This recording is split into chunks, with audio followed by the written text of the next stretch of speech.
Okay, so good morning. Today's daf is daf Dalid. We are at the two dots near the top of daf Dalid Amud Aleph. And let's get some context of where we are and get started. So let me share my screen. So. In our opening Mishnah, which very much paralleled the opening Mishnah of Zvachim, we said about the Korban Mincha offerings that you offer with the wrong intention. So if you offer them with the wrong intention, they are still valid Mincha offerings. And by that we mean that the part that is done, the komitz is done to. That's where you take your hand, you put it in, you grab it up with three fingers, and you wipe off the different sides. And so it's basically fingers amount. That's what's going to get put on the mizbeach and be burned to Hashem.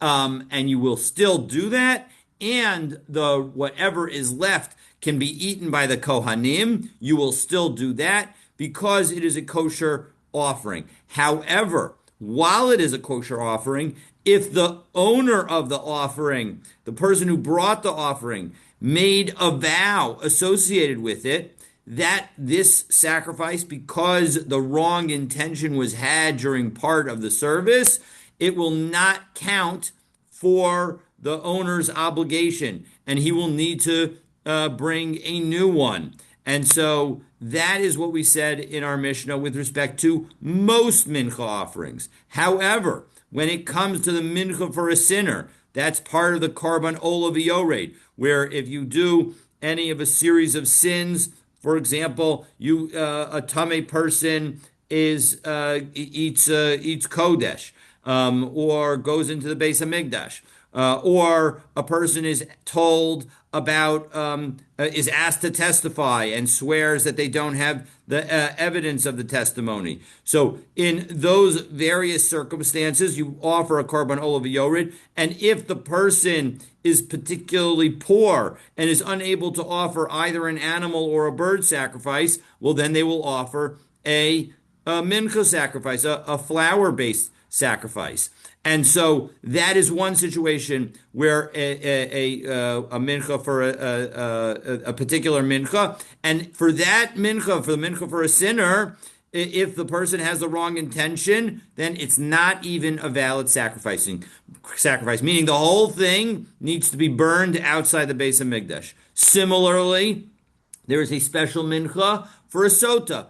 A sota is a woman who's been accused of being alone with somebody, not her husband, a man who is not her husband, and the husband has already warned her not to be alone with this person, and they were alone despite that warning. So that, as a result, she goes through an entire process.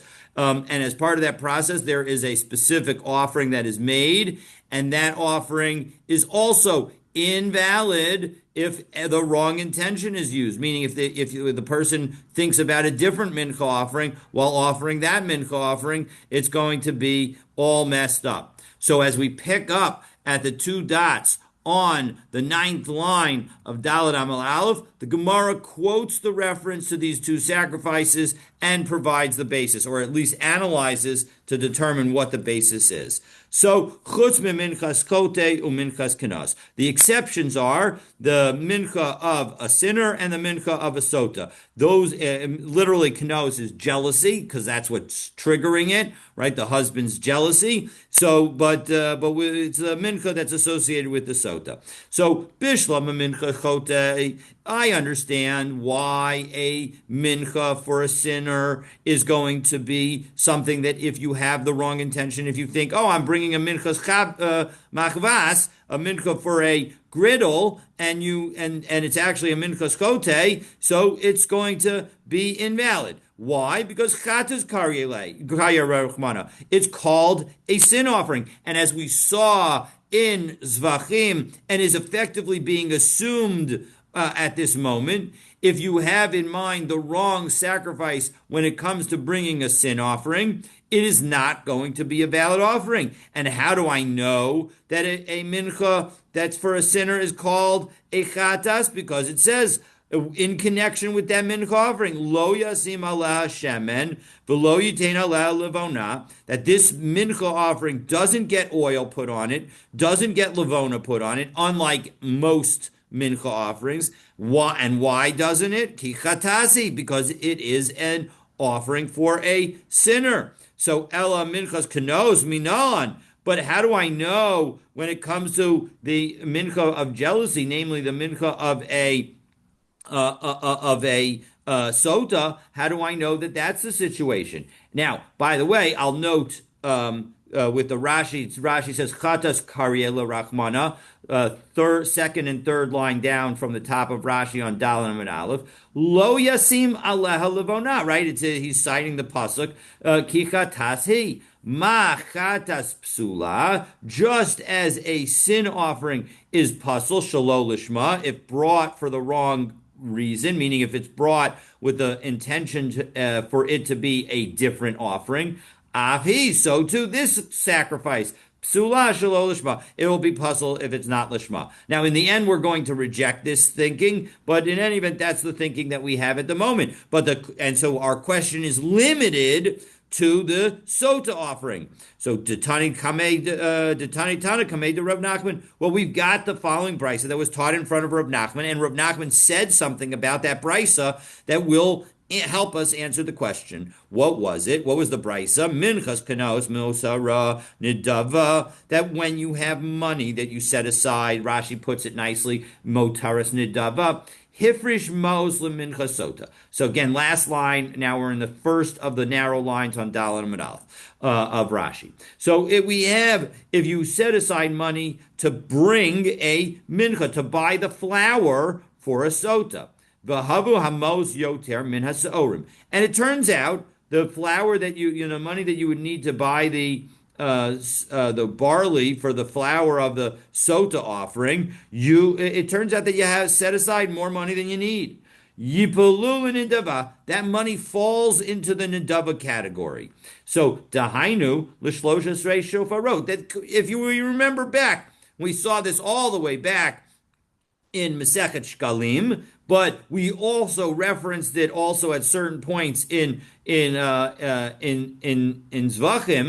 in our last Masechet, where there were 13 containers, 13 shofarot, 13 chests that held money. 6 of them, it doesn't say this here in Rashi, but it's true. 6 of them were specifically for when money for the funds when the altar was not busy, so that we would use that money to buy animals to bring korban olos, and that's what we're about to say. Shahayu b'mikdash, there were 13 shofarot in the mikdash. B'hayu nosnin b'hen otan mos, and you would put this money into 6 of them, into one of the 6 of the shofarot that were specifically for money that was extra. Kishahaya mizbeach patal, and when the altar was not busy, when it was, effectively nullified is the literal language, but it means that it wasn't being active. Hayu konen mehen kvasim, you would buy sheep with it. Lo'olot, to bring as olot sacrifices. Habasar l'Shem, v'ha'orot l'kohanim, the meat would go to Hashem, and the hides would go to the kohanim. V'kari lehu nidvas tzibor, and these are referred to as the nidavot, as the voluntary offerings of the community. So why? So now that's the brisa. But what did Rav Nachman say that somehow would then help us answer our question about how do I know that when it comes to the mincha of a sota, that it also is not kosher if you have the wrong intention? So Amar Le, Rav Nachman said about that, Shapir ka'amrit, that is an accurate brisa. Mazkeret avon ksiva, because how do I know that when it comes to the mincha of jealousies, it's going to be treated as a nedava? Well, listen, I'll tell you how. It's because the term Mazkeret Avon, namely the Avon is the key element of that term, a reminder of iniquity, is written in connection with the sacrifice of the mincha kanaos, right? And because that is in the pasuk in Bamidbar Perek Hey pasuk Tetvav, and when it comes to a regular chatas, ubechatas ksiv ve'osan asan lachem l'seis es avon ha'edah, that the God gave this to you in order to gain forgiveness for the iniquity of the community. This is in connection with the chatas that was burned on the eighth and final day of the dedication of the Mishkan.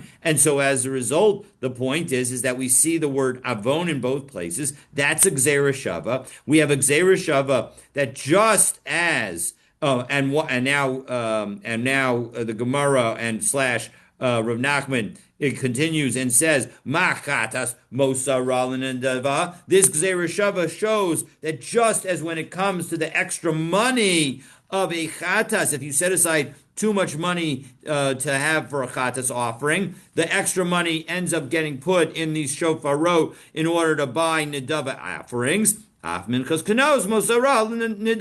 So too, when it comes to a mincha, a vasota, we're going to put the extra money in these containers in order to bring voluntary offerings. And you know what? Once we've made this gzera shava, ukechatas, we can also say that the mincha associated with the sota is like a chatas in that ma chatas psula shalol lishma. When it comes to a sin offering, it's invalid if you offer it with the intention for a different sacrifice. Af minchas kanos psula shalol lishma. So too, when it comes to the mincha of a sota, elamiata asham yehe pasul shalol lishma. Well, in second, if the basis of the word avon being present in connection with a sacrifice is what allows us to have this gzera shava, and thereby learn from the traditional chatas to the mincha of mincha kinaos, the mincha of a sota, why don't we say the same thing in connection with an asham? The gamar avon mechatas. We can use the same drasha because it says in connection with an asham, it says v'lo yada v'ashem v'nasa'an avono. So there you have the word avono, his iniquity. So we should say that the same thing. So no, done an avon mi avon, ve'ain done an avono mi avon. Nah, it's not quite exactly the same word, and therefore we're not going to make that gzera shava. Whoa, you're going to tell me that we're not making a gzera shava because the word is a little different?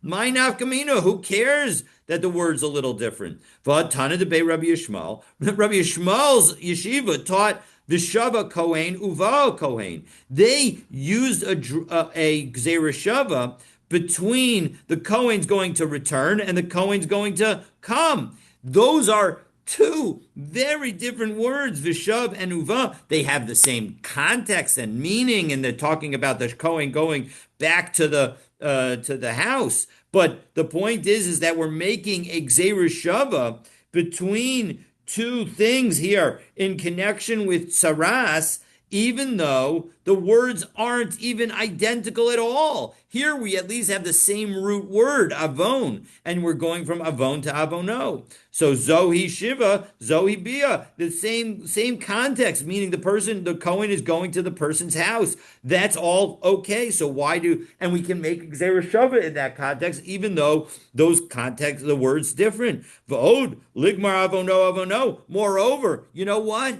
Word appears in connection with the chatas in addition to appearing with the asham. The word avono. You don't need to go from avon to avono. You can do the same word avono, his iniquity. May avon de shmias hakol, because in connection with the sin offering that where somebody asks you to testify and you swear that you don't have the testimony. So tiksiv imlo yagid, that if you don't tell the person and he doesn't, meaning and you don't testify, vinasa avono, and thereby you bear his iniquity, that's the same word. So as a result, we can make the same drasha. And as so, why isn't the same drasha made with respect to an asham as with respect to a minchas kinaos, and say that even an asham is going to be invalid if you have the wrong intention. And we saw back in the beginning of Zvachim that if when it comes to an asham, if you have the wrong intention, it's still a valid sacrifice. It just doesn't count. So ela ki gamri gzerishava lemoser nedabahu de gemire. No, the gzerishava is only in connection with the nedava, meaning it's only in connection with the brisa that was cited. You can't expand Rav Nachman's teaching and say that it also applies to the concept of offering something shalol lishma. And if you say, well, 1 second, I thought there's a general principle that whenever you have a Gzereshava, it's got to be a complete Gzereshava. You learn everything from item 1 to item 2. You don't learn just half. Yeah, well, you can sometimes learn just half. And the reason is Gali Rachmana Gabe Chatas, because there is a specific drasha when it comes to the Chatas. The Shachat Osa Lechatas, that you're going to slaughter it as a Chatas. Osa Lishma Kshera. Shalolishma psula. That kind of sacrifice, namely a chatas, if you offer it for the right reason, it's going to be okay and valid, and it's going to be not invalid if you offer it for the wrong reason.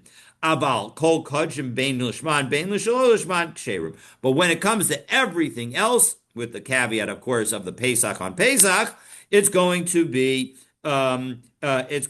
kosher, even though it was shalol lishma. So what does that leave us? That leaves us with our original question. In that case, how do we know that a sinner mincha or a sota mincha is invalid if brought not for their own sake? So ela minchas chote u minchas kenos tepsulin shalol lishma minalan. How do I know it? So now we are going to teach. So our first effort was rejected. We come to our second effort, and our second effort will be successful. Chatas taimamai. Let's back up. Did we say about regard the because you're going to a different topic, the with the sota mincha sota that there could be leftovers that one could use, like similarly to the shofarot and we learn in shkalim. Is that Yes, the point is that if one were to set aside money to buy that mincha offering, and the money you turned out that you set aside $20 and it only cost you $10 to buy all the flour, so then the $10 extra that you have goes into the shofarot for use when the altar's not busy to buy karban olot. But that's in all of. But we said this regarding the sota. Isn't the sota very specific for that particular woman at that time? Yes, of course. So how can we use what left over from that woman for another woman? Basically? No, because it's leftover money. And so what happens to the money? You can't use it for any other person. You can't use it for a non-holy purpose because it was set aside by the person to buy the minchas kinaos. So in order to use it for another holy purpose, you're allowed to, it's essentially either viewed from a rabbinic or even maybe a biblical perspective that it's sanctified. And as a result, that sanctification stays. And the key element is that we say that when a person does that sanctification, it's as if they have in mind that anything that's left over is going to be used for this purpose. So it's important to note, it's not the sacrifice itself that's being left over, it's the extra money that was set aside to buy the sacrifice. And you ended up setting aside more money than was necessary. You only needed $15 and you set aside $20. So the $5 extra goes to buy future korbanot for the altar when the altar's not busy. So So then if a but now person doesn't have he or she can't afford the mincha for the sota, is I mean you would think that either the husband or the woman is supposed to contribute to that mincha offering of the sota, right? But you said maybe there's a case they can't afford it, they're poor, is that it? no, this is a case where they set aside too much money, Kenneth. No, I understand. But what I'm saying is, so they said, so for the next woman, they can use No, it. no, you can't. The money because that would be that woman's sacrifice. Now, of course, she can receive tzedakah, or maybe the husband needs to buy it. But the point is that in any event, the bottom line is that the money is not held for the next mincha kinaos. It because God willing, that should be a very infrequent Right, korban. right. But the point is that the extra money is understood to be going towards olot for the general community. Oh, it could be for other thing, not for the one. I was thinking, oh, it could be only for another woman, another sota. No, No, it doesn't no, have no. to be. It's being used for general Okay. olot to keep this Oh, altar busy when the altar is not busy. so that wasn't clear before. Okay. Okay, all right. All right. So chatas time of my. So why backing up? We're asking but we tried to use that brisa to give us the reason why we might say that a mincha kinaos, if you have the shalol lishma, it won't be kosher. But we end up saying that that's not the explanation. So we're back at square one. Chatas time of my. So what is the reason that we say in general a sin offering is not valid if it's offered not for its own sake? So mishum diksiba who? Because it says, although the text in our Gemara says the word he there, and even Rashi refers to the word he, it's actually a pasuk where it says the word who, because the context is Vayikra Perak. The pasuk is Vayikra Perak Dalad pasuk Kaf Dalad, and it says V'shachat oso b'makom asher yishchat es haolah lifnei Hashem chatas who. So that and Rashi says it's right after opposite the Hagos Tzadik Kuf on the right hand side of the page. Bechatas Nasich when it's referring to the sin offering that is specifically brought by the king when the king makes an error. Chatas he. Although again, it really says who in the pasuk.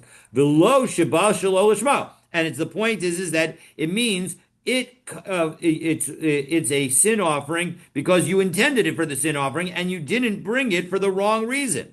Okay, so haninami. So too here with respect to the chatas kinaos and the minchas kinaos and the minchas chatas.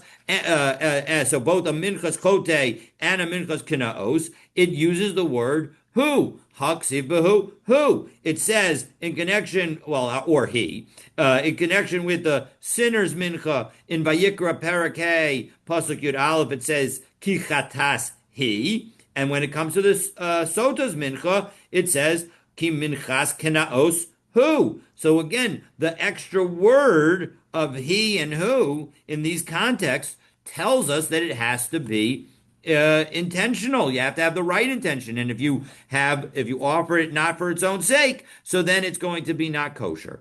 But 1 second, asham nami oksi behu. When it comes to the asham, we also have the language of asham hu. Because it says in Vayikra Perak Zion Pasuk Hey, Viktiro Sama Kohen HaMizbecha, Ishel Hashem Asham who? So that same who should also tell us the same purpose. Tell us that in fact that an asham is not valid if offered not for its own sake. No, that who is different.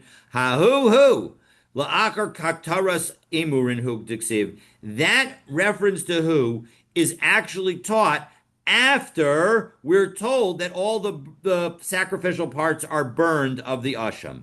Kidatanya. And in fact, it's like we taught in a brisa. Aval asham lo nemar bahu el akar haktaris emurin. When it comes to the asham, although it says the word who, and therefore you might think that you should say that it's not going to be valid unless you have the right intention, because it's after the burning of the sacrificial parts, that's already too late. You've already had the right intention for the entire element, entire sacrifice. Now you're burning the sacrificial parts, which after all, or isn't even which is the final step of all the things that you need to do with respect to it. And no, in fact, with the asham, you don't even need to do it. If you don't do it, it's still kosher. So hu atzmo shelo huktaru emurav kosher. And so the point is that what it's telling you is that it itself is valid even if its sacrificial parts are not burned. And so the point is that who doesn't teach us that. So ve'elahu lamali. Well, what does that who come to teach us? Look at the Rav Huna Amar Rav. It's like Rav Huna said in the name of Rav, Asham shenitak l're'iyah. If a Asham has been set aside to go to graze, and in this context, Rashi says that this means that you've given it to the shepherd, and now somebody ushchato stam, and now somebody slaughters it. Now remember, this is what's happened. An asham that was set aside for somebody and the person died, or two animals were set aside and one of the animals was already offered, or an asham was set aside and it was lost, and the person set aside another one, and then the asham was found. In all those cases, you send the animal out to graze. The animal develops a mum. It's then sold. The proceeds are then used to buy a korban olah. But in this case, before the animal got a mum, while it's grazing, or once it's been given to the shepherd, somebody goes ahead and takes it into the Beis Hamikdash and slaughters it without thinking about what kind of sacrifice it is. You know what? Kosher loshum olah. It is kosher as an olah. And why and how? What is it that the who tells us that? Because the point is nitak in, if it's already been set aside, and given to the shepherd, yes, then it's going to be an olah. Lo nitak, but if it hasn't been given to the shepherd, lo, then it's not going to be an olah. And why? That's what the who it comes to. Amar kra who, because if it's not yet been given to the shepherd for it to graze, you know what? Bahaviato yehe. It is still in its original condition. It's still an asham, and therefore, if you were to slaughter it without a specific intention, it's as if it was still an asham, and therefore it's an asham where either the owner's already gotten atonement or the owner has passed away, and so as a result, it's not going to be considered a valid sacrifice at all. It's going to be an invalid sacrifice because it's not going to be anything at all. And so that's what the who tells us with respect to asham. And so now we have the answer with respect to our question of what is it about the mincha kanaos and the minchas chote. It's the fact that it has the word he or who. That's why it is going to require the proper intention for it to be a good sacrifice. So You have to know that it's specifically he or who in this case. Does it make a difference or I mean, I'm sorry. are we learning with something specifically from who versus he? No. It's in the connection with the sinner's mincha, it uses the word he, and in connection with the mincha knaos, the sota's mincha, it uses the word who. So that's why I'm using them interchangeably, because in one context it's the word who that we're learning from, in one context it's the word he that we're learning from, but obviously it's the right gender in both cases because we're talking about the animal, and so as a result, that's what we're learning from. You're learning from the extra word of it is, meaning that either it is a mincha kinaos, or it's a minchas or it's a chatas, and when we're talking about a minchas chote, and so as a result, that's why you specifically need to have the right intention. So it's not really a gezerah shava. No, we've rejected the Gzera Shava. You are absolutely correct. We rejected the Gzera Shava, and now it's based on that extra word.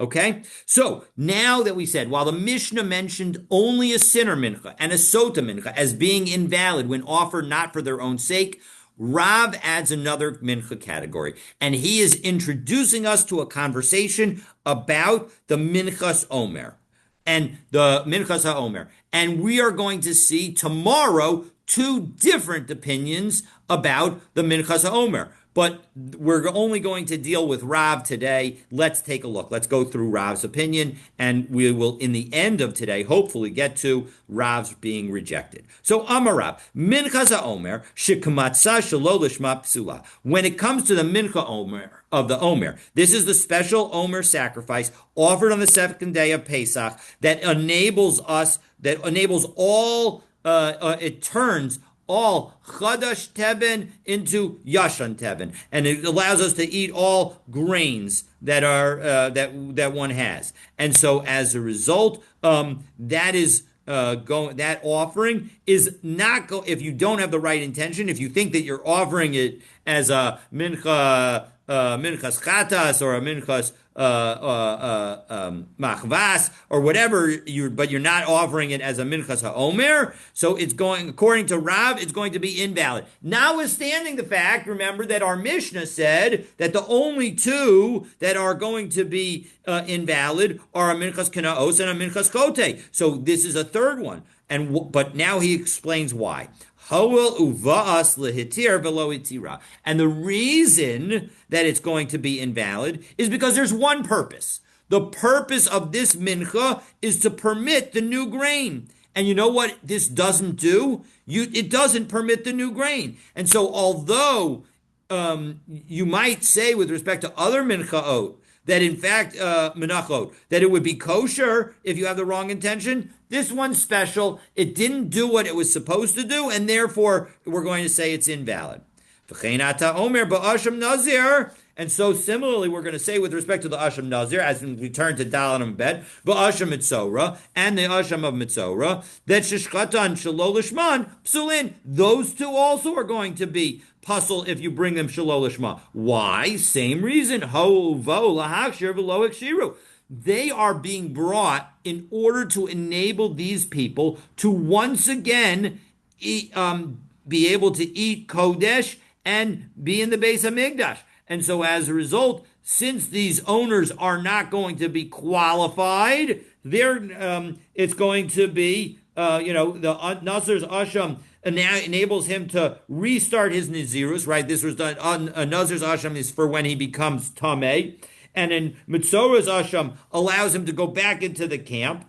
And so as a result, if you're doing it Shalol Lishma, it doesn't do these qualifications, and therefore, even according to Rav, these sacrifices are not going to be valid. Now, of course, remember, again, we didn't mention these sacrifices in the first Mishnah of Maseches Zvachim. They weren't part of the category of sacrifices that if you have the wrong intention, it's going to be kosher. We only saw, right, according to the main Tanakama, the opinion that it's only for a chatas and a Pesach on Pesach. So we're now going to use those various Mishnayos to challenge what Rav said. So first challenge. So Tanan, what about our Mishnah? Kol Menachot shenik mitzu shalol lishman ksherot. We say that they're all kosher. Ela shalo alu lubalim l'shum chova. It just doesn't fulfill the owner's obligation. Chutz minchas chote v'minchas kanos. And these are the two exceptions. So v'im isa, and if you're right, Rav, listening nami chutz minchas haomer. It should have said the minchas haomer in our Mishnah. So three possible answers. So answer number one, kikatani ba yachid. 1 second. Our Mishnah is talking about private mincha offerings, but tzibur lokatani, where the community is offering it, like the minchas haomer. That's not what's the subject of our Mishnah, and so therefore it could be true. It's just not the topic.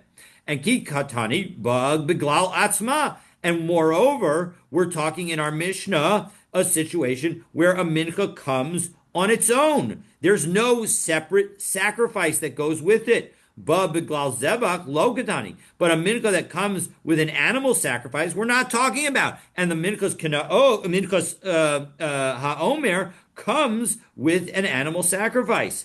And kikatani hanach she'ein kabula henzman. And moreover, our Mishnah is talking about no fixed time that's associated with the various mincha. But you know what? Mincha has a very fixed time. A minchas haomer. It has to be brought on the second day of Pesach. Hadikavulazman lokatani. But things that have a fixed time are not taught in our Mishnah. So therefore, no question there. We've got plenty of answers. We're totally fine. So 1 second, what about the second half of Rav's statement? Amar mar v'chein ata omer ba'asham nazir ba'asham mitzora shishchatan shelo lishman psulin shehoel uvo lahakshir v'lo hekshiro. And we say with respect to the nazir and the mitzora's ashamim that when it comes to those, if you don't have the right intention, they're not going to be valid because they don't qualify the nazir or the mitzora as applicable. But 1 second, we learned in the opening Mishnah of Zvachim Tanan Kol Zvachim Shishchatan Shelo Lishman Ksherim that when it comes to all sacrifices, if they're offered not for their own sake, they're going to be kosher and valid.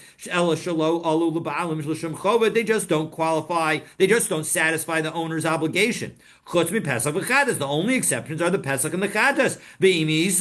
But again, if you are correct, Rav, we should say, except for the asham of the nazir and the mitzora,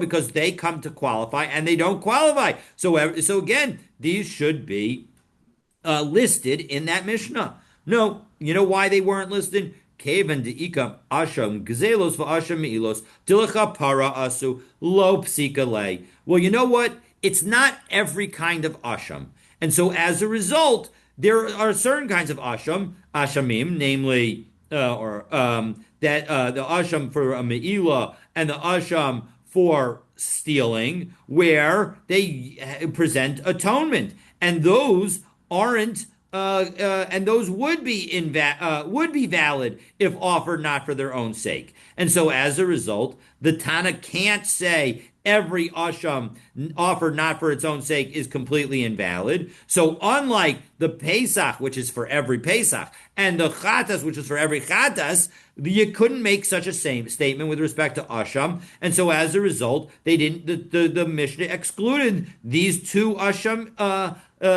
sacrifices, because they didn't want to specify, didn't want to get into the details. So, Maishna Asham Nazir Asham Mitzora Debo Lahashar V'lo Ekshiro Haninami Bo Lachaparo V'lo Kipro. 1 second. What's the basis for our rejection of a Nazir Asham and a Mitzora's Asham? It's because it came to do something, it didn't do it, so we're going to treat it as not kosher. But you should say the same thing about atonement. These sacrifices are coming to atone. And you know what happens if they're brought for the wrong reason? The owner doesn't get atonement. That's why he has to bring a new one, right? We say that they're kosher, they just don't count for the owner. But if that's true, if they don't count for the owner and they don't provide atonement, maybe we should say, based on the same principle that Rav said in connection with the Asham and in connection with the Minchas HaOmer, that they didn't do what they came for, and therefore they're not kosher.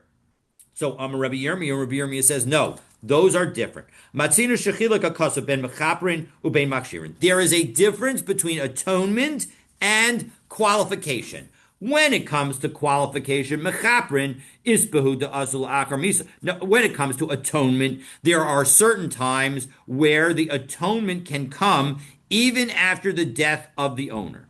Machshirin, but when it comes to qualification, leisbehu de azul akar misa. There is no situation where a qualification sacrifice will be brought after the person who will be qualified is already dead. And how do I know that this is true? Because here's a Mishnah. Ditnan. We have a Mishnah. This is a Mishnah in Kinim, 2nd parak, 5th Mishnah. Ha'isha sheheviyash chatasa umesa, a woman who brings her sin offering. Now, I'm going to call it a chatas in this case because it's not truly a sin offering. The woman really hasn't sinned. It is a woman who gave birth. And so we say that she has to bring, if she brought already her sin, her chatas offering, and then she died, yaviu yorshin olasa. There's back up just a moment. There's an obligation for the woman to bring 2 birds, one as a chatas, one as an ola. If she's already brought her chatas and then unfortunately she dies, her heirs still bring the ola. But on the other hand, Ola Sao Mesa, if she brought her Ola and then died, Lo Yaviu Yorshin Chatasa. The heirs are not going to bring the Chatas. Now, I might have thought, based on just this wording, that this is a proof in the opposite direction. It seems that the thing that is machshirin is being brought, meaning the ola, because the ola isn't usually viewed as an atonement sacrifice. I would think that it's clear that the atonement is not brought after her death, but the Ola, which is maybe it's a Machshirin, is brought after her death. So Rashi helps us out and explains how come this Chatas is not actually a sin offering. So V'lo yoviu yorshim Chatasa. Dezu achaz mechamesh, and so first of all, Rashi gives us the background. Dezu achaz mechamesh chataos hamitos. This is one of the 5 cases where if you have a sin offering, the sin offering is just allowed to die. We don't actually bring the offering. We don't even just allow it to go out and graze until it develops a mum. It's just basically killed indirectly. And what is that case? Chata shemesu ba'aleha. It's a sin offering where the owner has died. The chatas yoledes, and when it comes to the sin offering of somebody who gave birth, that is machshirhu. You know what it is? It actually is a sin offering. It is actually a qualification offering. How do I know? Kedamrina bekrisus, as we start in krisus, beperek dam shchita. In that chapter, Daf Kaf Vav Amud Aleph, Mipnei shemechsharta le'echol b'kodshim. That sacrifice, the korban chata sacrifice, is what allows her to once again eat kodshim. Umidichat asa lahakshir. And since her chatas offering is being brought in order to qualify her, ola salachaper, it must be that the ola offering of a woman who gave birth is actually being brought to atone. And how do I know that there's some atonement present? Kediksiv, because it says in this 12th chapter of Sefer Vayikra, B'yoledes, in connection with somebody who gave birth, Echad lechatas ve'echad le'ola. One is for a sin offering, one is for an ola. And it says, with respect to that, it says that she gets some kapara. The Torah tells us that there's a kapara involved. And so as a result, one of them has to come for kapara. And since we know that the chatas is coming to be machshir her, to allow her to eat kodshim again, so that isn't the one that's kapara. So it must be the ola's the kapara. Alma mechaprim karbe makshirin, low karbe. And so what do we see? That when it comes to the thing that brings atonement, namely the ola, we do bring it after her death. But the thing that brings her a qualification, we don't bring it. And so hachinami here too, mechaprin b'shalolishman, when you have something that is a kapara that was brought with the wrong intention and therefore does not in fact provide any atonement whatsoever, kasherin, it's still a kosher sacrifice, lahakriv, to bring, v'lo alu, and yet it doesn't count for the upringer. Umachshirin pisulin legamri. But when it comes to something that qualifies somebody, then it's completely puzzle. Again, this is Rob's opinion. We're going to now ask a challenge we're going to eventually ask a challenge that's going to completely undermine it. So Maskif la Rabbi Yehuda Braid the Rabbi Shimon ben Pazi, back in the Gemara, we're 1, 2, 3, 4, 5, 1, 2, 3, 4 lines up in the narrow lines of the Gemara. Makshirin nami milesbehu de asul achar misa. 1 second. You're saying that there's no qualification that's brought after the person dies? I'll give you an example of one. V'hatanan, we've got a Mishnah. There's a Mishnah in Me'ilah. Hamafrish maos l'nazira. So, if somebody sets aside money for their nazira sacrifices, but hasn't purchased them, and then lo nanin, you're not allowed to benefit from those money. V'lo mo'alin. But because those money had not been set aside for a specific sacrifice, you don't do me'ilah. There's no me'ilah.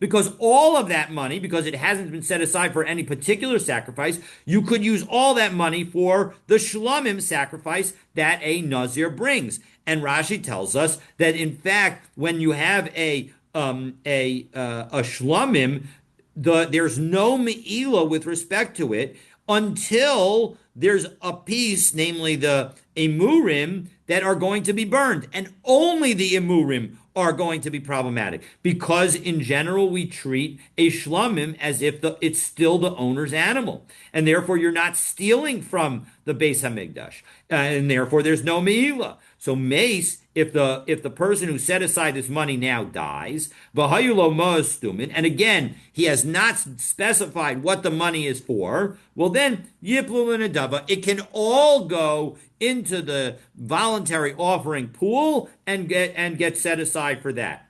Meforashin, however, if he specified the money for the various korbanot, demei chatas yolach liyam hamelech, the money that was set aside for the sin offering, again, we know that the sin offering, if it were alive, it would be left to die. So the money that was set aside, it goes into the Dead Sea. You're not allowed to benefit from it. Lo nanin, you're not allowed to benefit from it. V'lo mo'alin. But you're also, it's not actually considered me'ila to use it because it's not Hashem's. Because it's effectively being thrown out and thrown into the Yam HaMelech. Rashi tells us that in fact this is a Rashi below Molin. It's 1, 2, 3, 4, 5, 6, 7, 8 lines up and 7 lines up from the bottom of Rashi on Dalan Mabet below Molin. De Amar B'Shmaisa Kamaisa De Meila De Chatos. In the first sugya in Me'ilah on Daf Gimel Amid Aleph, Chataos Hametos, when it comes to the sin offering that are going to be dying, Umos Hahochos Liyam HaMelech, and the money that is being thrown into the Yam HaMelech, the Dead Sea, Ein Mo'alin Behen. There is no Me'ilo with respect to it. Ibud Kaimi, because it is all getting destroyed. The lav kodshe kavoaninhu, and therefore it's not actually sanctified to God, and so therefore there's no meila. So so that's the money that's set aside for the chatas. What about the money that's set aside for the ola and the shlamim? Demei ola yavid behen ola. Well, if you set it aside for an ola, you can bring an ola with it. Umolan behen, and as a result, if you take that money and you use it, that's going to be meila. Demei shlamim, when it comes to the money that you set aside for the shlamim sacrifice of the Nazir, who's unfortunately passed away, Yavid behen shlamim. You know what you can still do with it? You can still bring shlamim. But you eat it only for one day. And Rashi says, top line on Hayam and Aleph, Kechomer shlame nazir, because you apply the strictures of a shlamim for a nazir. Even though a regular shlamim is eaten for 2 days and 1 night, when it comes to the shlamim of a nazir, it's eaten for 1 day and 1 night. As we saw back in Ezo Mekomen, Daf Nun Dalet Amid Aleph. So ve'ein te'unin lechem, but that shlamim doesn't need any special bread, even though the mincha, the shlamim of a nazir would usually have bread with it. V'ha'ola u'shlamim de nazir.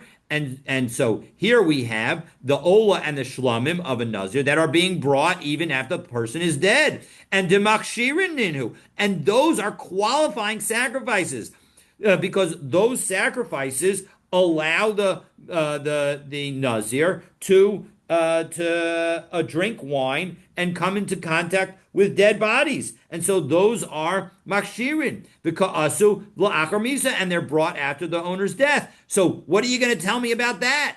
Doesn't that show that your distinction between chatas and a chatas and a makshirin and the ashamim is not a real distinction, and therefore the whole lesson that you're learning either needs to apply much more broadly or shouldn't apply at all. So no, not necessarily. Amar Rav Papa Haka Amar Rabbi Yirmiyah. Here's what Rabbi Yirmiyah meant. Lo matzina hechsher kavua, where there's one and only one item that allows somebody to be qualified debala achar misa. That's what never comes after a person dies. Uda nazir heksher she'en kavuahu. But you know what the nazirs, the Ola and Shlamim are? They are qualifying, but they aren't an absolute necessity to qualify. As Rashi tells us, kavua de'ein sham shum davar acher. In order to be fixed, it needs to. This is Rashi, third line on Hayam and Aleph. There needs to be something that there's nothing else. The makshir habalim elahu. The only thing that allows the owners to be qualified is this sacrifice. But you know what? The Amar Mar, if we take a look at the, now we're on the top line of Hayam and Aleph, what is said in a Mishnah is Gilach al Achas Mishlashtan. If the Nazir shaved after sacrificing any of the three sacrifices that he needs to bring, whether it's the Chatas or the Shlamim or the Ola, Yatza. He has fulfilled his obligation. He does not need to go through Nazirus again. And so that shows that even the Chatas in that context is considered a machshir. And therefore, there is no specific case that is where it's only that item that's a machshir and nothing else. Whereas, when it comes to the Asham Mitzorah and Asham of the Nazir, those are machshirin where there's no other alternative machshir. And so that's why we can distinguish the chatas from those asham sacrifices. So one final challenge, and this is going to be the successful challenge of Rav Meisvei. Again, we're now on the